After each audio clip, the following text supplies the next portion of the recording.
You wish to talk? Ah, good. I have a question for you.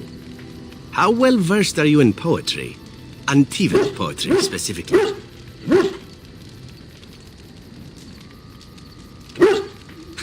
Well, trust me then.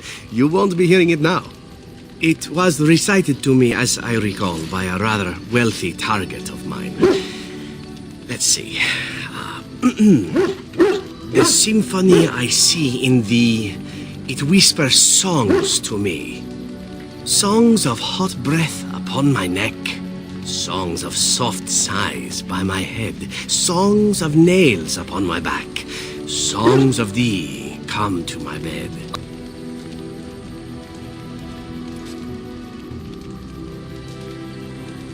Oh, I know. I couldn't believe that she thought this would actually convince me to spare her.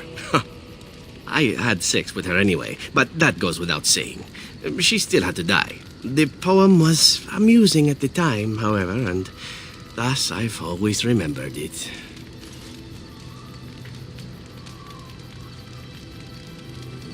Here I thought you might be cheered up by some naughty poetry. You simply look so unhappy. Such an unflattering expression for such a lovely face.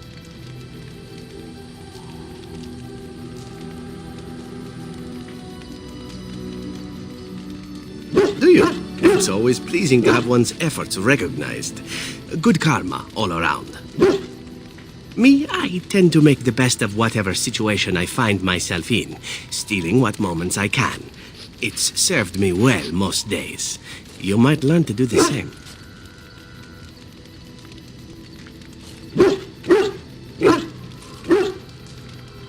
Or you could ignore my advice, considering where my brilliance has gotten me.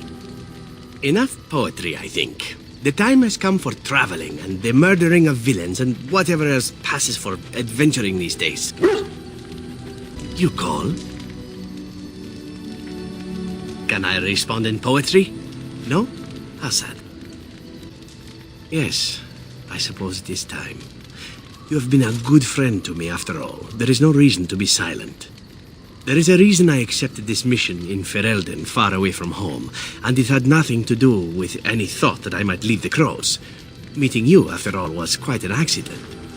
My last mission before this one did not end well.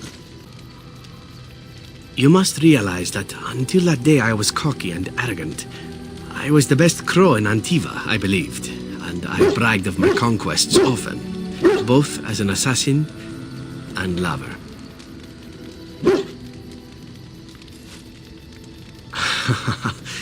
Indeed.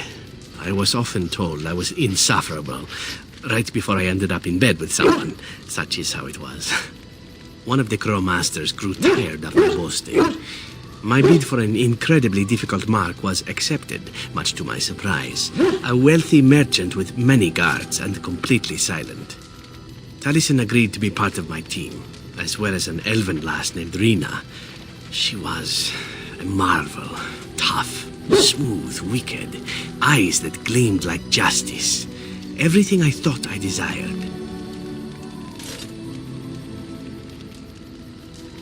Rina was special. I had closed off my heart, I thought, but she touched something within me. It frightened me.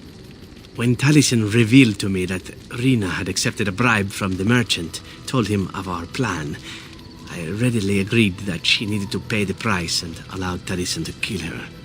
Rina begged me not to. On her knees, with tears in her eyes, she told me that she loved me and had not betrayed us. I laughed in her face and said that even if it were true, I didn't care. I convinced myself it was. Taliesin cut her throat, and I watched her bleed as she stared up at me. I spat on her for betraying the Crows. When Taliesin and I finally assassinated the merchant, we found the true source of his information.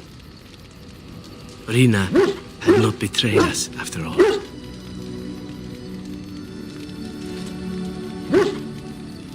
I wanted to tell the Crows what we had done, our mistake. Taliesin convinced me not to. He said it would be a foolish waste. So we reported that Rina had died in the attempt. We needn't have bothered. The crows knew what we had done. The master who disliked me told me so to my face. He said the crows knew, and they didn't care. And one day, my turn would come.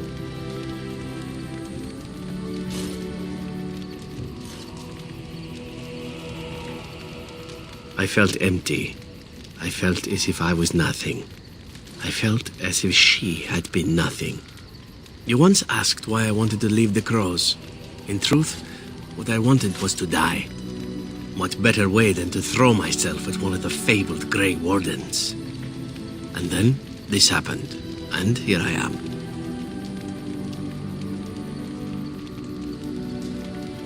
It feels good to speak of it to someone. I swore I never would. Whatever it is I sought by leaving Antiva, I think I have found it.